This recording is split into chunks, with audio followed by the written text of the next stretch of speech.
So, hi guys, this is the fifth lecture on the topic squares and square root. And in this lecture, we are going to have a look on the method of long division for finding the square root of a number. Okay, and we would also learn to estimate the nearest number, the nearest square root number for a given number. Okay, so let's see what it means. So first of all, we are going to learn the method of long division.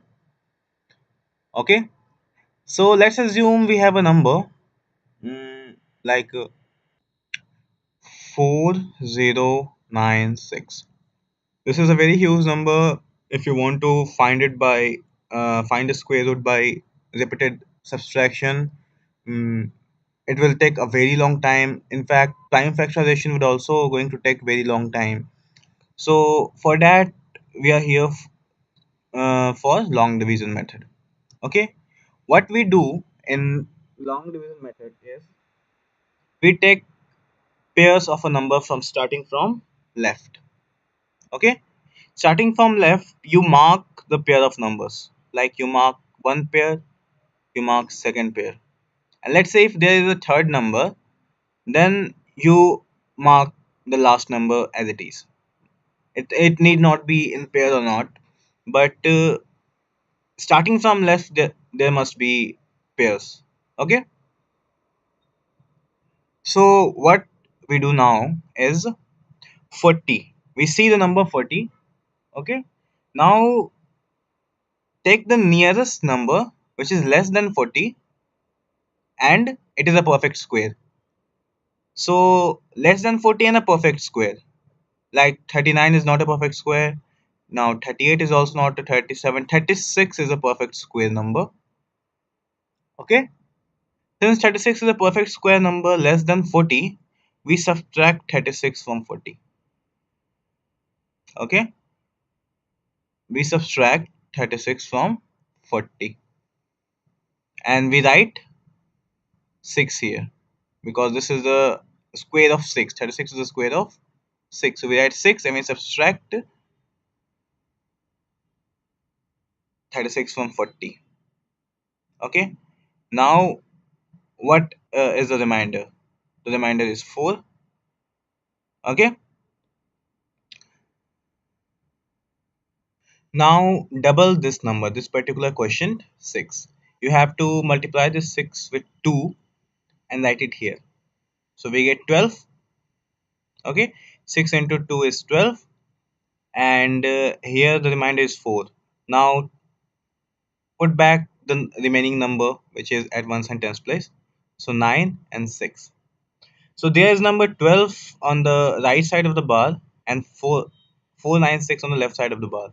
Now what you have to do, you have another space here, you have to fill it with a digit such that the new formed number multiplied by the same digit makes this number or less than this number, uh, which can be any number.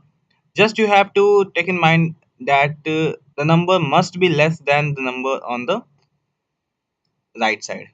Okay, so let's say 1 2 and third number is 1. So 1 to 1 multiplied by 1 is 1 to 1. It is less than 429, but let's move on. Let's say 1 to 3. 1 to 3 multiplied by 3, that is equal to 9. So into 3 9, so into 2 which is 6, so into 1 is 1 3, sorry. So 396. 396 is also less than 496, but the difference is very high. We would take a chance for 4. So 1 to 4 into 4. If you multiply it, you will get 496. Okay? You will get exactly 496 if you put 4 here and multiply the same number with 4. Okay? So you will get 496, and you subtract it, you will get 0. The remainder is 0. Since the remainder is 0, this means that this particular number is a perfect square. Now you use 4 here, so you put 4 in your final answer. So our final answer is 64. So 4069 is actually a square of 64. So square root of 4069 is 64. So this is how we do uh, how we find the square root of a number by the method of long division. Okay. So now we are going to have another example for a bigger number. So 729. Let's say we have to find the square root of this number. Okay. So let's try to find it by long division method. So what we do is 729. We start making pairs. So first pair, there is nothing. So put here second pair. Okay. You can put always a zero here. Now what will you do? There is 7. So perfect square less than 7 is 4. Of course, 2 square is 4. So 2 square is 4. Now you put 2 also here. Okay. Subtract 4. You get 3. Now 2 9. Bring back these two numbers. Okay. And what you have to do, double this number. Double of 2 is 4. Okay. Double of 2 is 4. Now you have to put a number in this space such that the whole number multiplied by this particular digit is less than or equal to 3 to 9. Okay. So 3 to 9, 400. Like you can take a chance with 9. Like it is very less than 400, and 49 into 9 can be this. So let's take chance with 9 and find out what is 49 into 9. 49 into 9 is 81. 1 carry 8. 9 into 4 36 plus 8. This is of course 400 and something. Okay. 36 plus 8. So 49 cannot be our option. Let's take chance with 48 into 8. So 8 into 8 is 64. Carry 6. 8 into 4 is 32. 6 to 8. So 384. 384 is since greater than 329. We cannot take this number. So our final chances with 7. So 47 into 7 is 7 to 7 is 49. Carry 4. 7 into 4 is 28 and 4 32. So 47 into 7 is actually 329. So you take 7 here and 7 here. Okay. So 329, since the remainder is 0, it means that 27 is a answer and 729 is a perfect square number. Okay. So this is how we do a long division method. So what else we can do with long division method is also very cool thing. Okay. So let's learn what can we do. Let's take any number, and let's there is a question that what is the difference between the number 500 and the number which is nearest to 500 and is a perfect square, is a perfect square and nearest to 500. Okay. So let's say we have a question, we have to find a number which is nearest to 500 and is a perfect square. So what we will do, we just apply the rule of uh, long division on 500. Okay. Make pairs, because a single number you can take more than one. Now try to find out the by your method. Like for 5, perfect square less than 5 is 2. 2 square is 4, which is less than 5. So subtract it 1, then 0 0. Okay. Now double of 2 is 4. Now 42 into 2 can be less than 100. So you take 42 into 2. 42 into 2 is 4, and 8. So 84. 42 into 2 is 84. Subtracting that, we get a remainder. Remainder is of 16. Since 16 is a remainder, it means that if the number was 16 less, okay, then it must be a perfect square number. It means that for 16 is a remainder, 500 minus 16 must be a perfect square number. 500 minus 16 is actually 4, and then again 9 minus 1, 8. 484. And 484 is actually square of 22.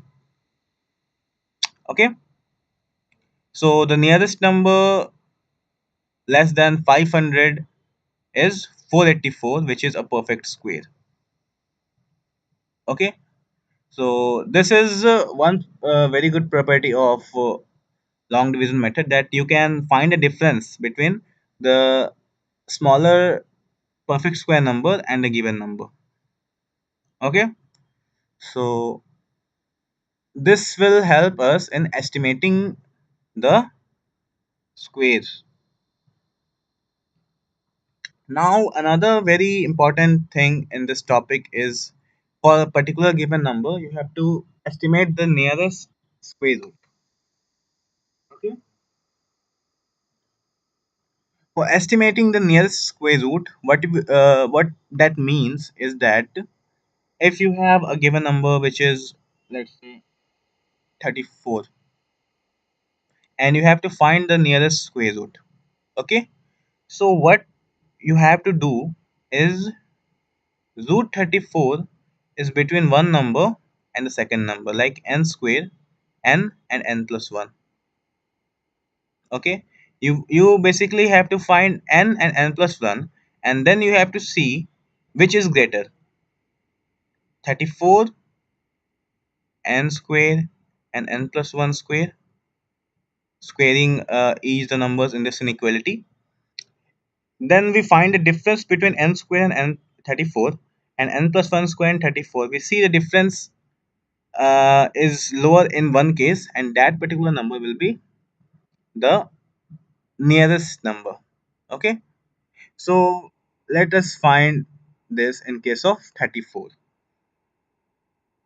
Okay, so let's see 34. Now let's assume a number which is just less than 34 and is a perfect square.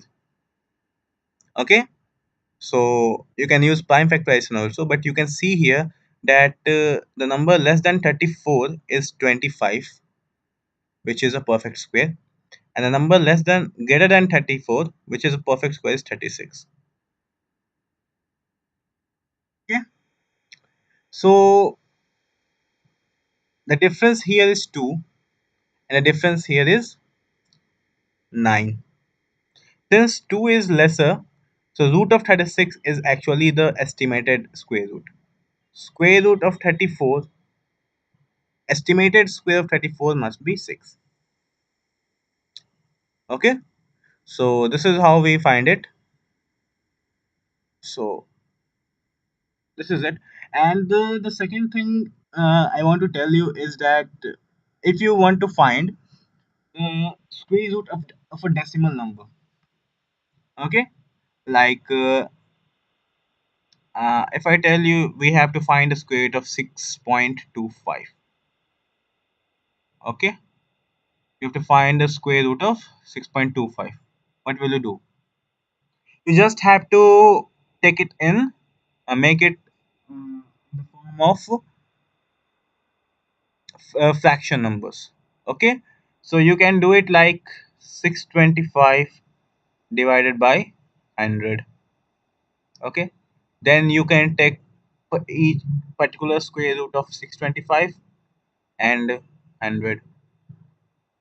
So this particular number is actually equal to root of 625 is 25, root of 100 is 10, so this is equal to 2.5. Okay, so square root of 625 is 2.5, 6.25 is. Okay, so this is how we do uh, square root of decimal numbers.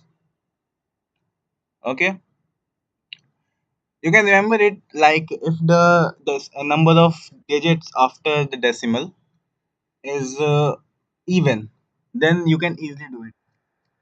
Okay, but for the number after digit is odd, you have to take some extra precaution and find actually the decimal number, which is the square root. Okay, that is very tough. Okay, then, so this is the end of our lectures, and I have covered nearly all the topics which is actually required for getting a good marks in your exams. So try to practice all the questions from different type of books you have. Every book is good, and you just make sure that you do all the questions smoothly and very fast method. So this is all for today, and we will meet in the next lecture for a different topic. So thank you for watching this.